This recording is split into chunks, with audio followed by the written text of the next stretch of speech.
Good morning. I'm glad I'm live. Me too. That's a good thing. It's Easter. Just soon resurrect. Okay. I'm Suzii Paynter, Director of the Christian Life Commission for the Baptist General Convention of Texas, and we're here very much in support of House Bill 643. And thank you, Representative Rodriguez, for this bill. We recognize the importance of providing nutritious meals, and let me tell you a little bit about how we're putting feet to our belief for the Texas Baptist Convention.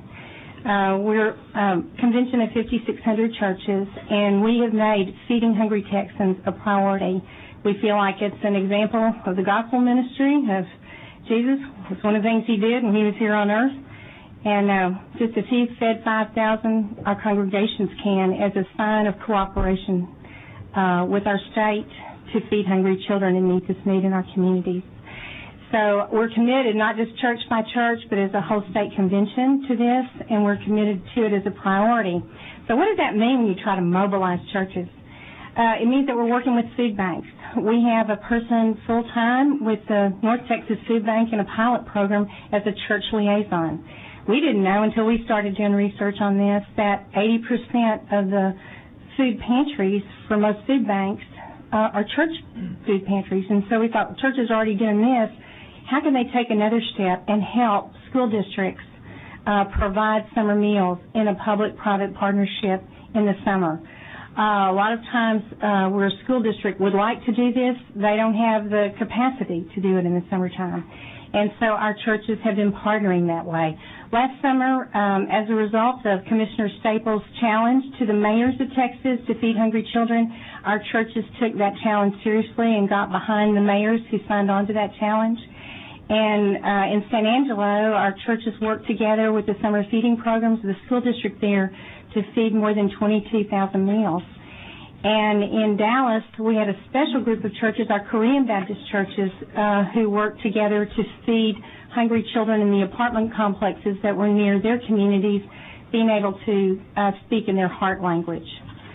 So our support for this bill is not just asking somebody else to do something, but saying that we'll cooperate for the expansion of these programs and be alongside in the kind of public-private partnership that can help our communities and keep kids healthy so that they can learn summer, winter, fall, spring.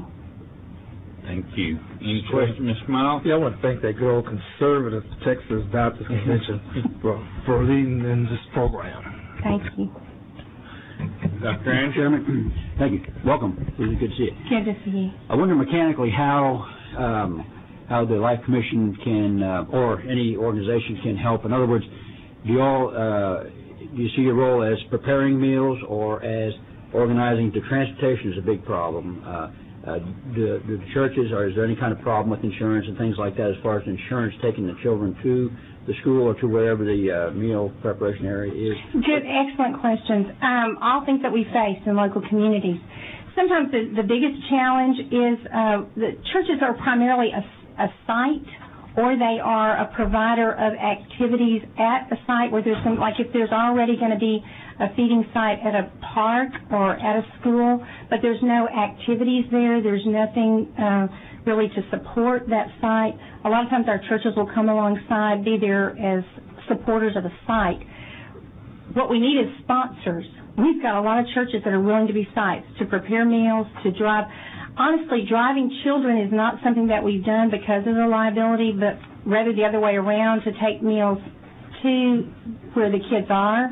In some pilot projects in Dallas, through Central Dallas Ministries, now called City Square, they're in partnership with PepsiCo that's providing mobile trucks.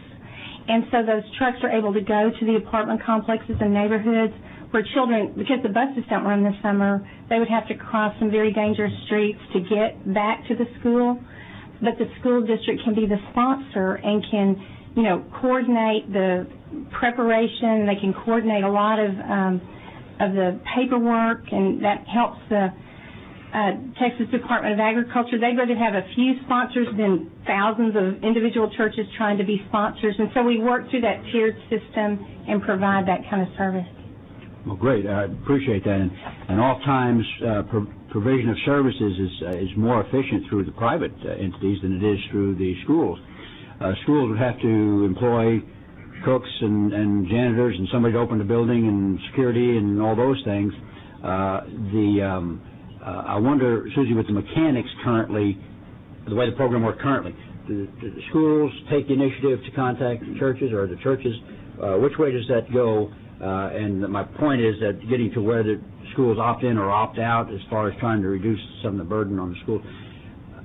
In your opinion, how does this process work that we get this unity and this?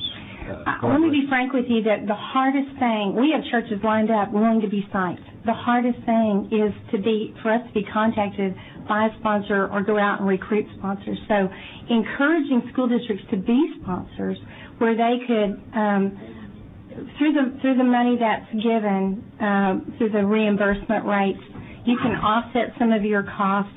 Like in San Angelo, a lot of our churches, they were willing to provide the people, like if the school district provide the kitchen that's certified, then we've got folks that are willing to be a part of that team to help prepare.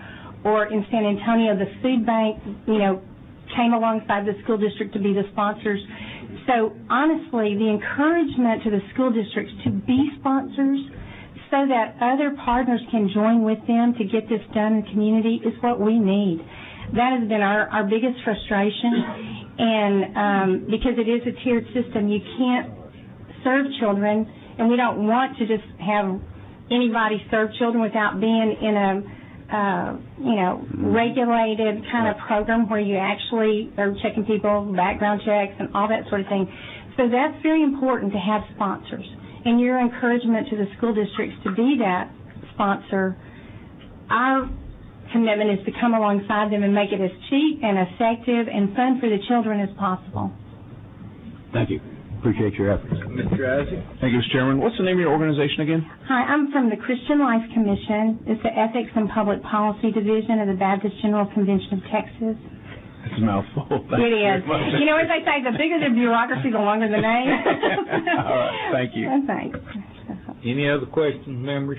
Just a comment. Dr. Andy? And they do an outstanding job, Representative Isaac. They get involved in many areas, and they really do an outstanding job of bringing the Baptist churches together. Thanks. Thank you, ma'am. Thanks.